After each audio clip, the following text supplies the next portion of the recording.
you want them to know? You could probably fill in the blanks, Alexis, right? No, that's good. Okay. That was really nice. Thank Okay. you.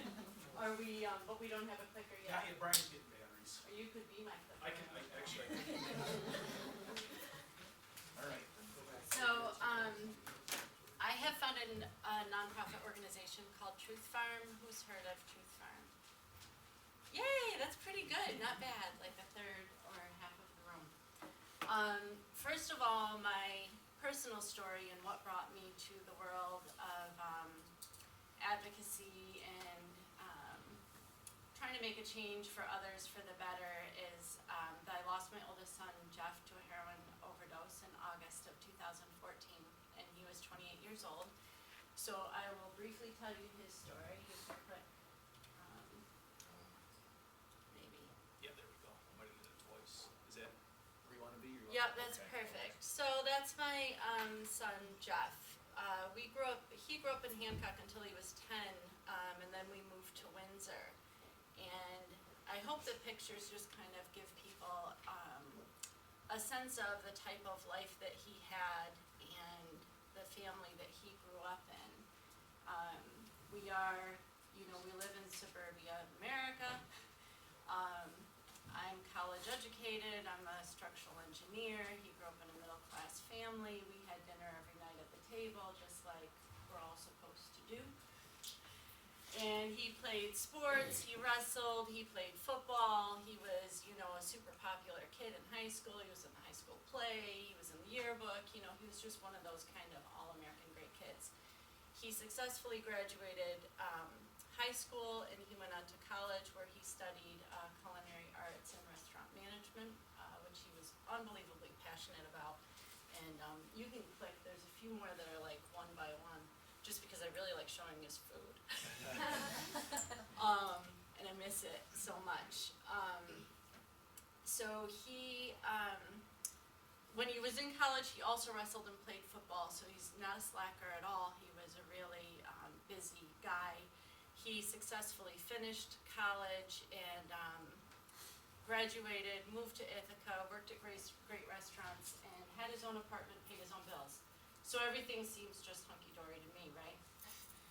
Graduated in 2004. In 2011, so 7 years later, you can click 1, 2, 3, 4 more times. There we go.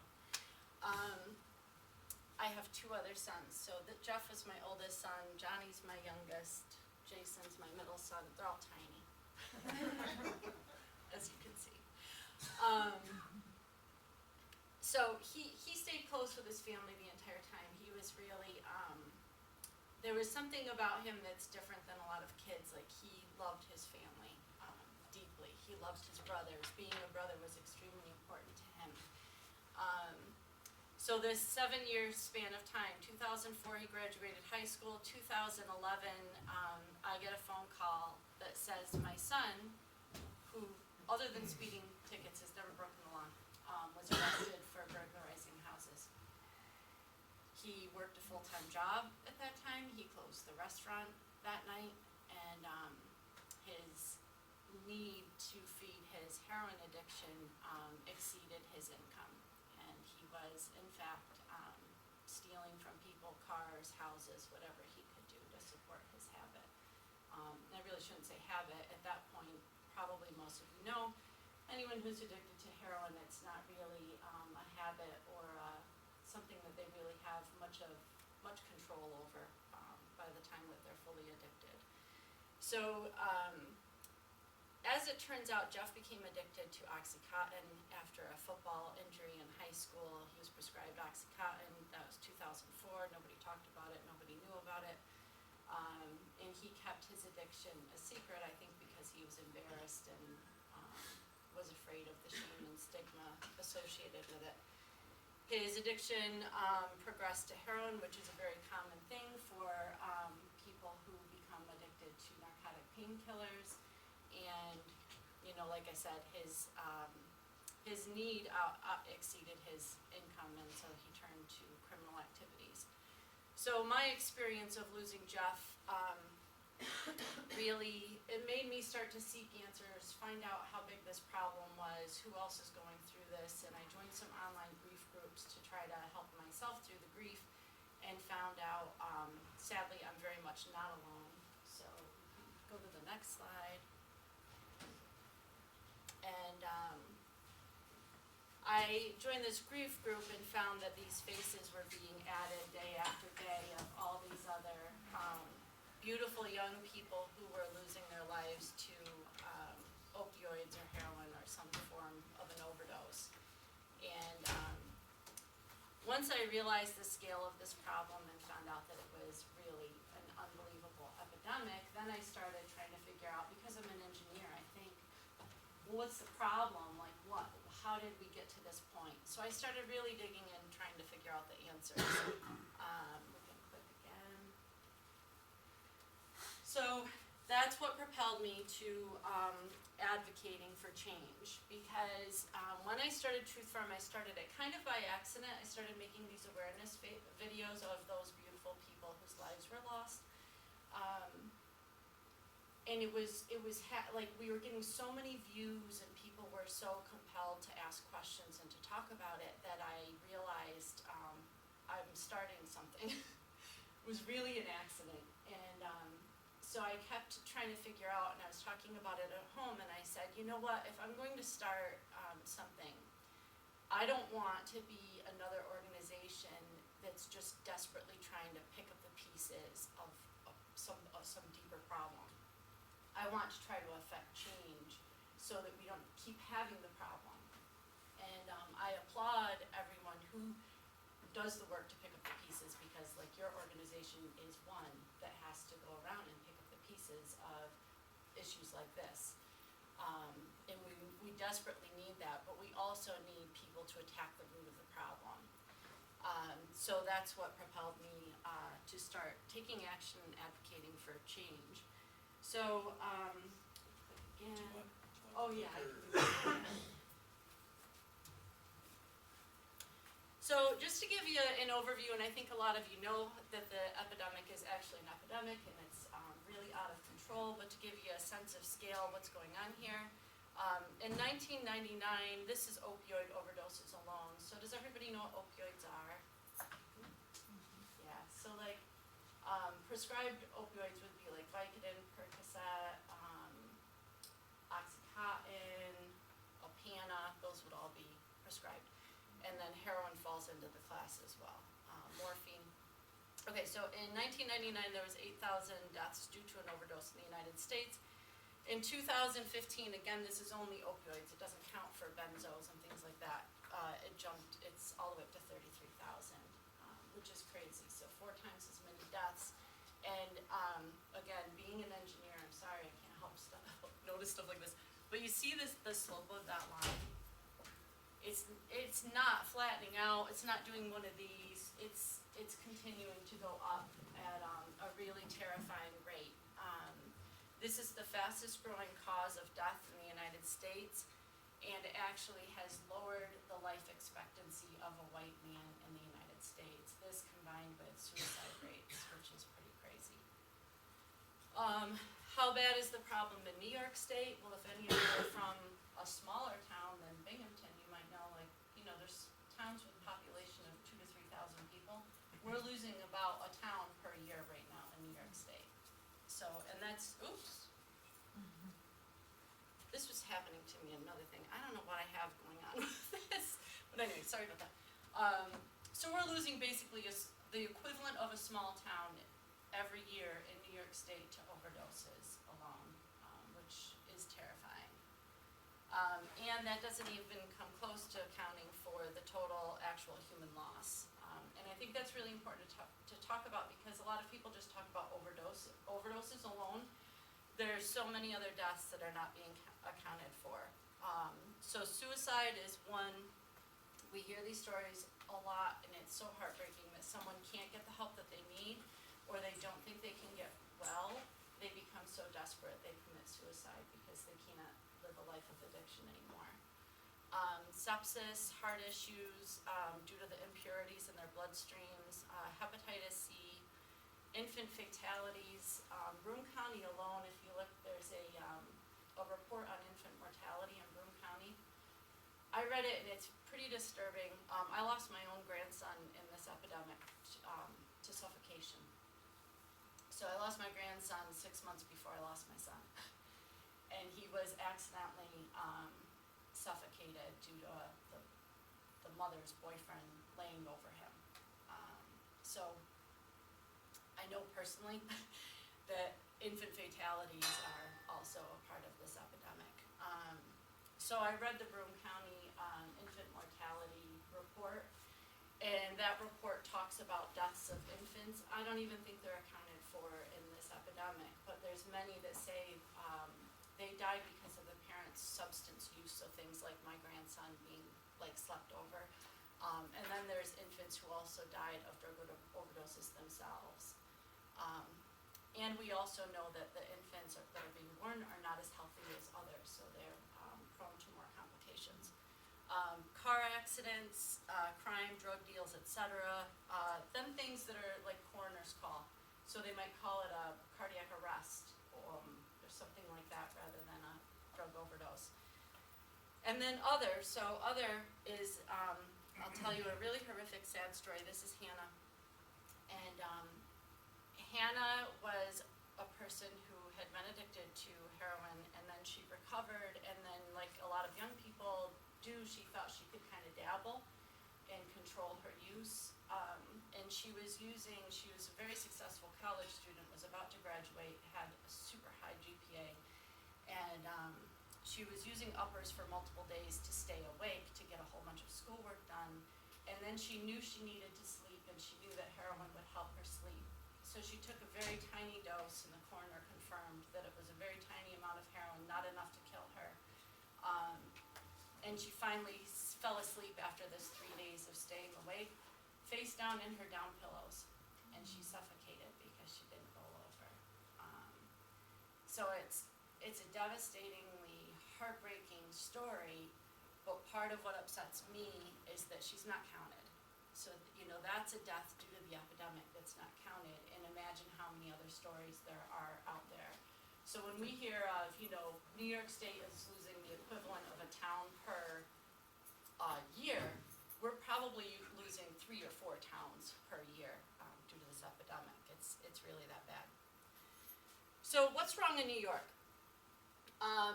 I just threw this up here. You're probably not going to be able to read it all, but just to give you a snapshot, this is a message that I got from a woman about her daughter. That she was in the ICU fighting for her life, finally got to go to treatment, and then thinks, the gal is addicted to heroin. Obviously, she just nearly lost her life. We're going to send her to treatment. How much treatment is the gal going to get? Well, in New York State, even with good insurance, she got 2 weeks treatment, and the treatment center was sending her home because that was enough. Hopefully everybody in here is basically aware of the low success rates of short-term treatment. They're horrifically low. So 28 days or less of treatment, including outpatient treatment, has a 90% fail rate. 90% fail rate. So basically in New York State, we're just recycling people through the same system over and over again, which is pretty terrible. So here's a sampling of some of the things that are wrong in New York State. Insurers are controlling how much treatment a person gets. Fewer getting inpatient. If they do, they're getting 9 to 11 days on average. 21 days or less of treatment, I already said that, 90% fail rate. In some cases, treatment providers are perpetuating misinformation. So for an example, some treatment providers will say to a person, we can't give you inpatient until you fail outpatient. People have heard that over and over again. It's false. It's against federal law. It's against a state law. It's absolutely false. It is 100% false. So if you ever hear someone saying that, and treatment providers are assuming this is true, so they perpetuate this misinformation. It's absolutely not true. Most jails do not offer treatment or maintenance medications. Hospitals are not engaged in care nor taking an active role in the epidemic. that's a big frustration of mine. Long delays in process, starting right with the evaluation. We just did a survey in Broome County, it's still ongoing, we're compiling the results for Broome County. We did a survey and we asked people, from the first phone call you made, how long did it take to get your evaluation? Over 50% of the people say it takes over 2 weeks just to get their evaluation. Then the next question was, from the point that you had your evaluation, how long did it take to start your treatment? Whether it's inpatient, outpatient, whatever. Over 50% of the people said over 2 weeks. Wait, I get chills because it's so exciting. But so over 50% of the people are waiting 3 to 5 weeks just to start their first appointment for treatment. And if you're familiar with people who are addicted, really to any substance, doesn't matter if it's opioids or heroin, their ability to wait for something or their patience or staying power is not very strong. You know, it's certainly part of the condition, and then we're expecting them to wait and jump through these hoops. So we lose them, and that losing them can mean a lot of things. Either they give up and they don't start treatment, or they could literally lose their lives.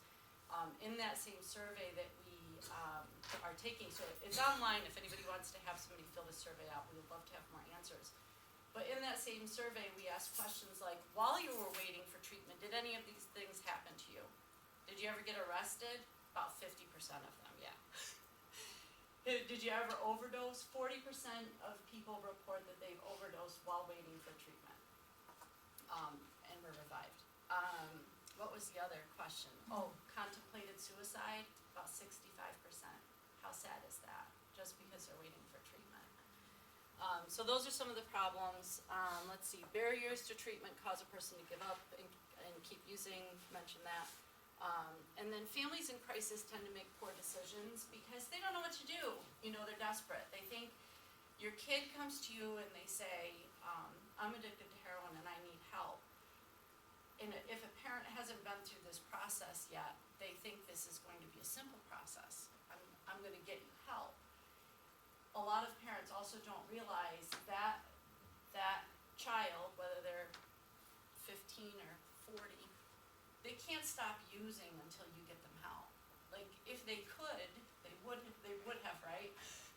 So a lot of parents have this misperception that while their loved one is waiting to get into treatment, I can lock them in their door, or I can prevent them from using. You could build that wall, and you are not going to keep them from that substance that they need.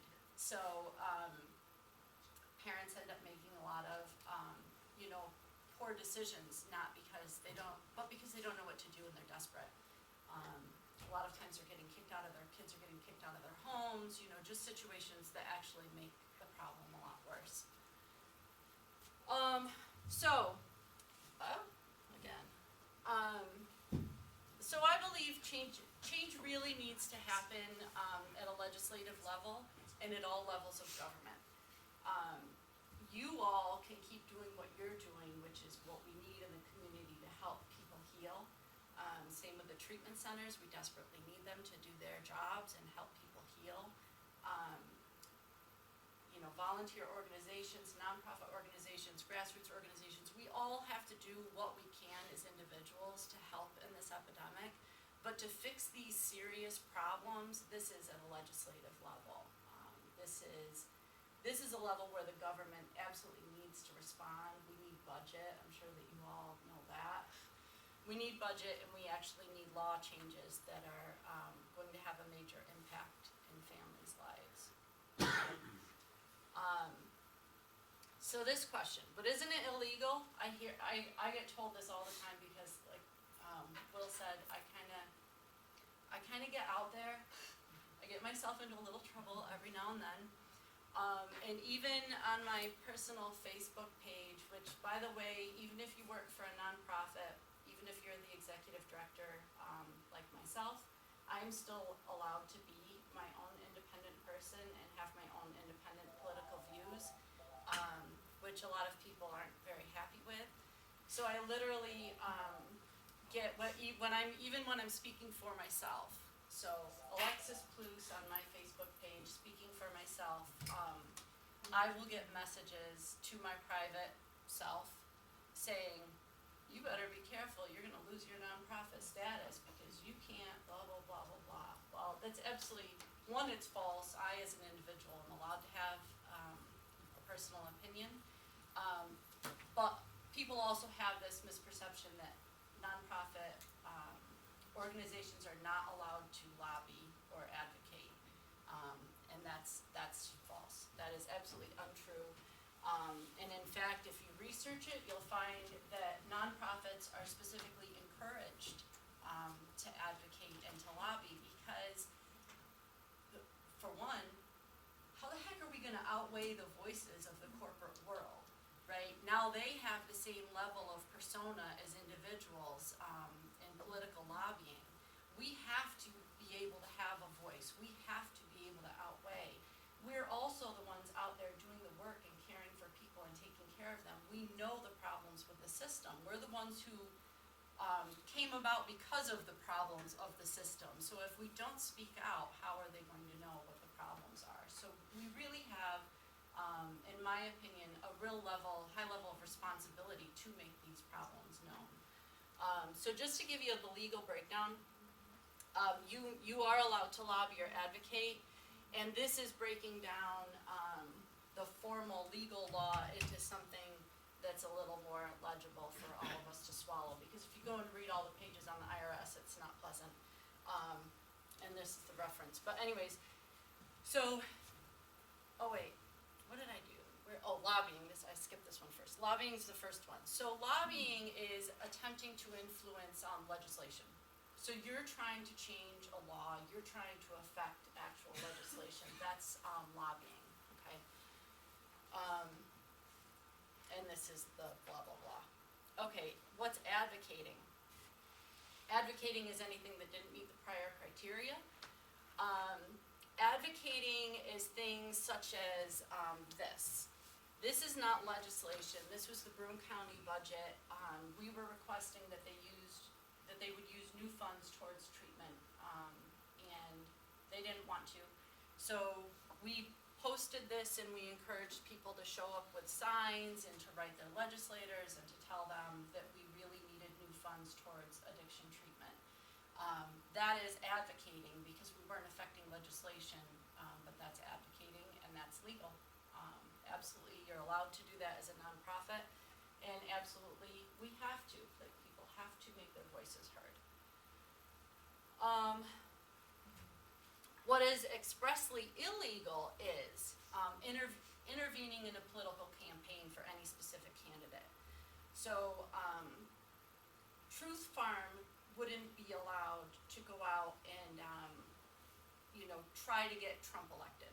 We're not allowed to try to get or prevent any individual from getting elected. We are allowed to point out their positions on different matters. So if we, on the Truth Pharm page, but I avoid this on the Truth Pharm page, but on the Truth Pharm page, if I said, here's Trump's agenda for addressing addiction, here's Hillary Clinton's agenda for addressing addiction, that's legal and allowed. If I went on the Truth Pharm page and simply said, vote for Trump, that's not allowed.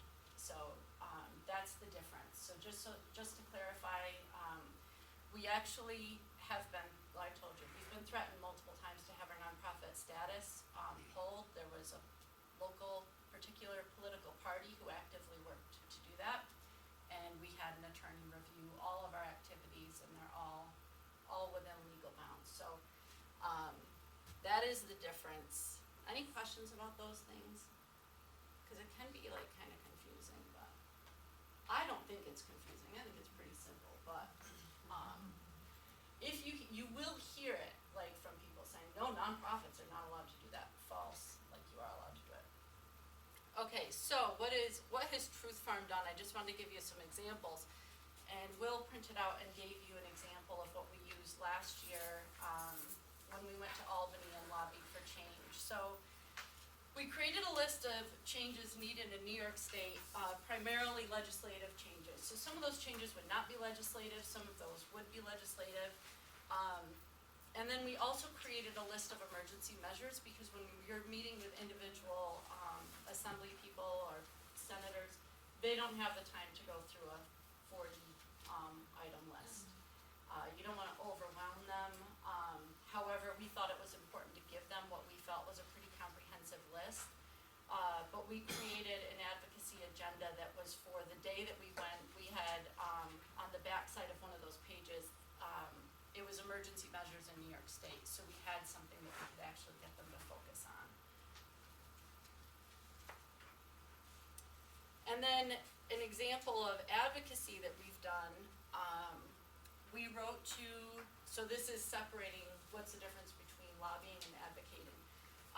We wrote to County Executive Debbie Preston, and we demanded that the county properly count the deaths of our loved ones due to an overdose.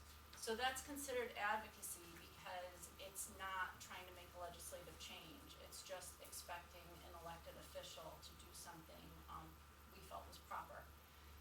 And again, this is where people try to get us in trouble, saying that that's not legal for a nonprofit to do, but this is absolutely legal. This is something that affects our families, and it affects the epidemic by not properly counting the deaths of our loved ones.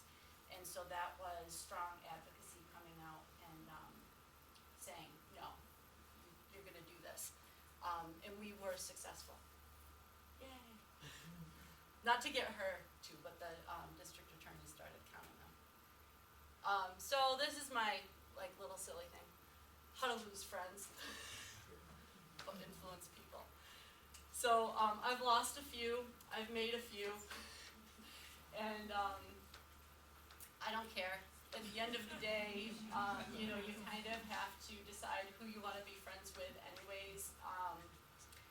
It's not always comfortable, it's not always pleasant, I can tell you that, quite literally, it's really not always pleasant. And I'll go through, some of the pitfalls here.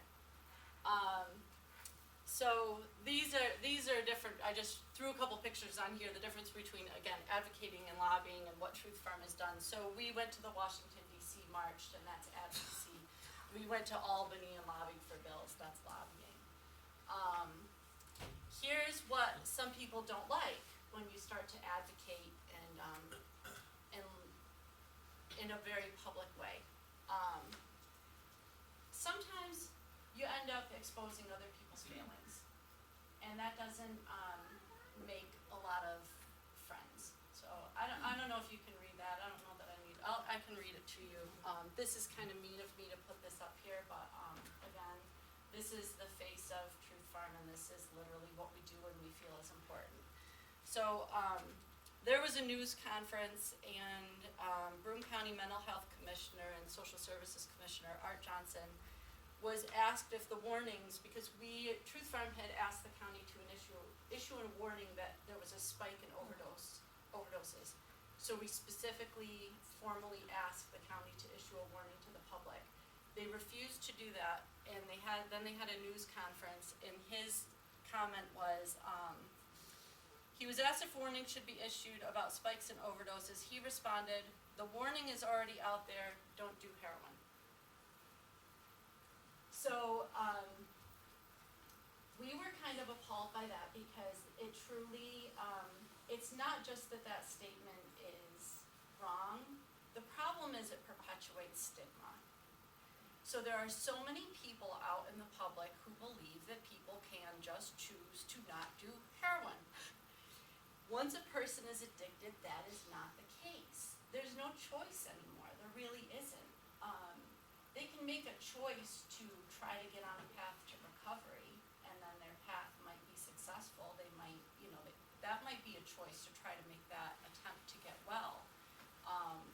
But in their daily lives of using heroin, the very definition of addiction is that you continue doing something despite negative consequences. So that's the literal definition of addiction, and yet this statement tells the public people can just make choices about heroin or not. So we decided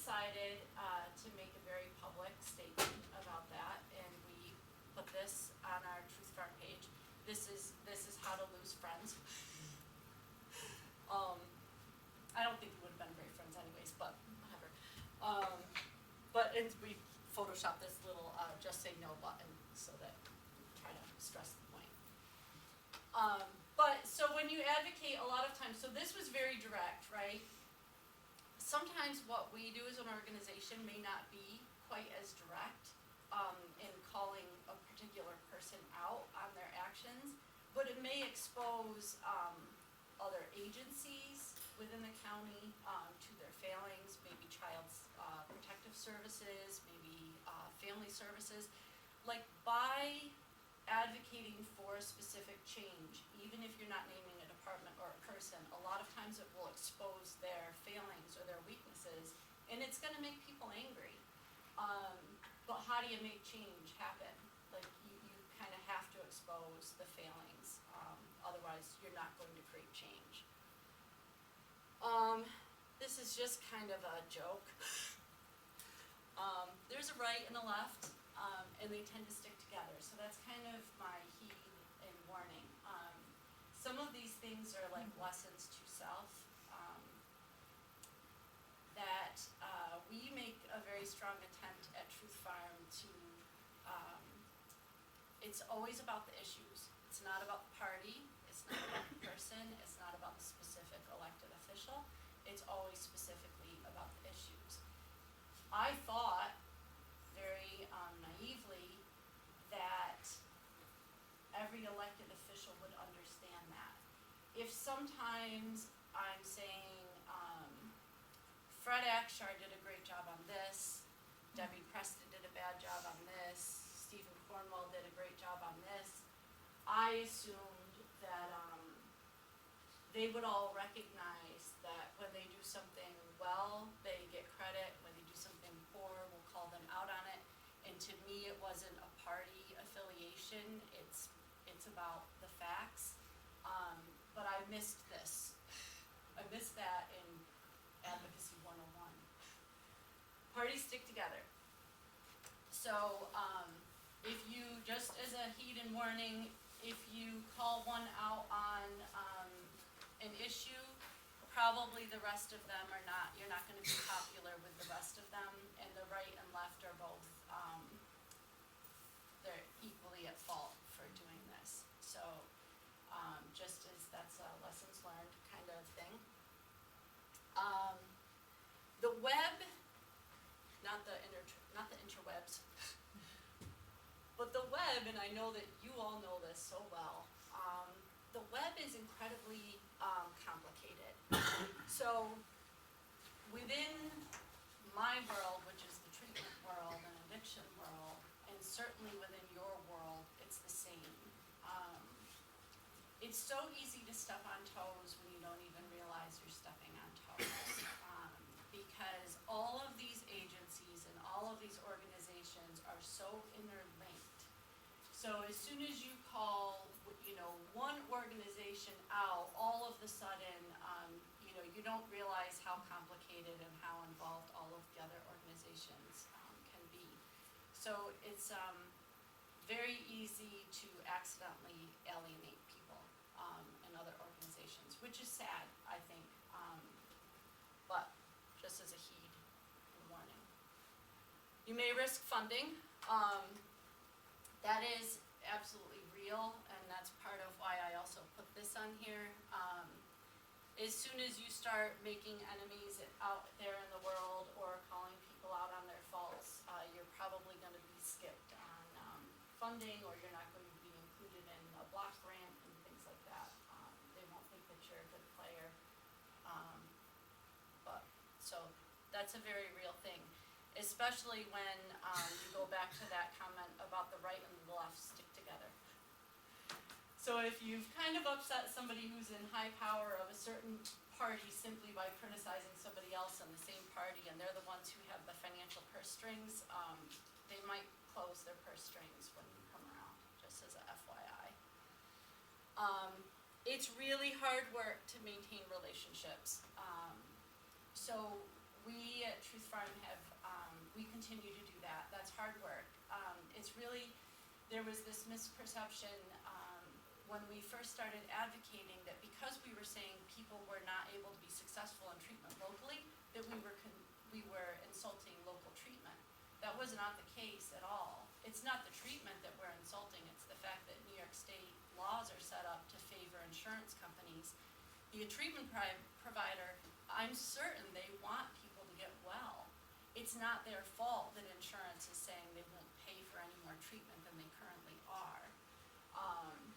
So we have worked very hard to improve our relationships with local treatment providers and help them understand the things that we are advocating for in the long run should benefit them, and it's the things, our goals are the same, is to save lives.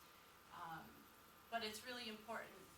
It's really important if you're doing this dance of advocating and lobbying, and then you are stepping on toes, because you will step on toes, that you still work really hard to maintain relationships. And then the answer after all those things to hear the bad stuff, but we have to do this. Despite all of that negative stuff, we have to do this. We have to do this to create change, and not to be political, but now more than ever. Like we, as nonprofits in this day and age, we absolutely have to be ready to take a stand and advocate for change. Call out policies that are affecting us and the people that we care for negatively. We have to do that. So my suggestions in how to do that: focus on the facts. So this is one of my favorite things to take to Albany with me. It's hard when you have a piece of paper in front of you, like that email I showed you that the woman sent to me saying, this just happened with my daughter. It's hard for someone to dispute what's happening when you have the evidence right in front of you. So this is an example. One of the things that we have tried to bring to the public's attention is the medical community's non-response to this epidemic, or their very appalling response to this epidemic. And a lot of people would agree that the medical community certainly had a huge hand in creating this epidemic in the first place by overprescribing, and now they're taking a hands-off and incredibly insulting approach when they deal with people who are addicted. So these are actual discharge papers from an emergency room overdose. This person was revived, take to the emergency room. The first insulting thing was that it says your diagnosis was intentional overdose, which is, I mean, it's so insulting, it's so appalling. One, it's so insulting and so appalling. Two, if that physician really believed that, where should they have transferred them? That's right. They should have transferred them immediately. They should have said they were suicidal. So like that, don't say this, throwing it out there like you're going to insult the person, but then not take the action that you're supposed to take as a medical provider. So this is appalling on so many levels. Then they say your discharge instructions. Please stop doing drugs. The next one, you were almost dead today. Next one, you could die from this in the future. And the last one is just like the icing on the cake. Follow up with your primary care provider in 3 to 5 days. So this is like one of those pieces of paper. There's so much power in facts. There's so much power in facts. So this is one of those pieces of papers we'll take to Albany with us when we say the medical community is not responding to this appropriately. And that this, I mean, when people see this, even people who don't have a high level of empathy for people who are addicted find this to be appalling. And what I tell everyone is this isn't unusual. What's unusual about this is somebody put it in writing. This is actually how the majority of people are treated when they go to the emergency room. It's just crazy that they actually dared to put it in writing. The next thing I suggest, always point out good actions. So we try not to be just a complainer. We like to point out if someone has done something that we appreciate or we think was a good action. And I just put an example up there. There was an article in the press about the DA accounting for the deaths for 2016. And I thought that it was awesome that they did that, so we had a quote in the paper saying that we hope that other counties will follow his lead in accurately accounting for deaths within counties, because we believe that misaccounting is going on all over the place. But be a critical thinker. Because in that same article, and this would get into a deeper discussion if we wanted to get into it, but in that same article, what he was calling out is a desire to prosecute for homicide for dealers. Our organization is opposed because most users are dealers every other day. So we're opposed, and we know statistically from other actions in other states that it causes more deaths. If people feel that there's going to be a homicide charge against them, they'll just leave a person in distress and they'll run.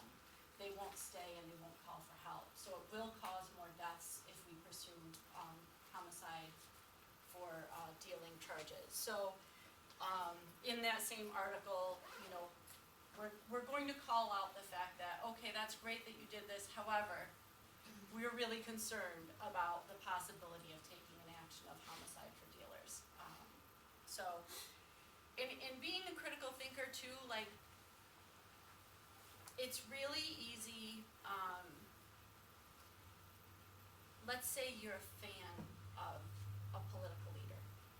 So I personally was a fan of Obama's. Let's say I was a fan of Obama's. He issued a call for, it was $1.1 billion in funding for addiction treatment in the United States. I was so excited, but I read the details of what he was calling for. And he was calling for over 95% of that to be specifically for medically assisted treatment. I think it's really important that you have to be a critical thinker. You have to go one step further. You can't just assume because you're a fan of someone and there's a great headline, this looks really exciting, that you're going to agree with every single component of it. Like, you really should dig a little bit deeper and be a critical thinker. And be ready to make that statement. We're thrilled that Obama's calling for this funding. However, why is over 95% of it going to the pharmaceutical industry? Like, this is a little shady. So you've got to be a critical thinker. Don't assume because you're a fan of one political person or one political party that they're always making decisions in your best interest. You got to go that step further and think about it. And remind everyone of the potential outcome without change. So in our case of dealing with the addiction and opioid epidemic, the potential outcome is that slope keeps climbing. Like the lives, we keep losing lives. We quadrupled on that chart from 8,000 deaths to 33,000 deaths. You know, God forbid, 10 years from now I'm standing here and the 33,000 deaths is 150,000 deaths. Like, you know, we have to point out what's going to happen if we don't have these changes. We say to celebrate achievements. So we try to do that quite frequently. We had great success advocating in Albany last year. This was just a little text I got from this legislative aide that works at Al Sturkey's office. But we had great success in Albany last year, so we need to celebrate the successes even if they're small. A lot of the changes that Cuomo called for, I think, again, they're headline grabbers. I don't think it's going far enough. It's not even close to going far enough. But we need to at least celebrate the successes that we do see. We do need to celebrate, even if it's incremental change, we have to celebrate that, but then continue to ask for change. And then just questions. What are some of the successes that we can celebrate?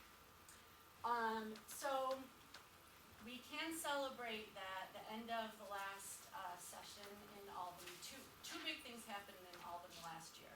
So the last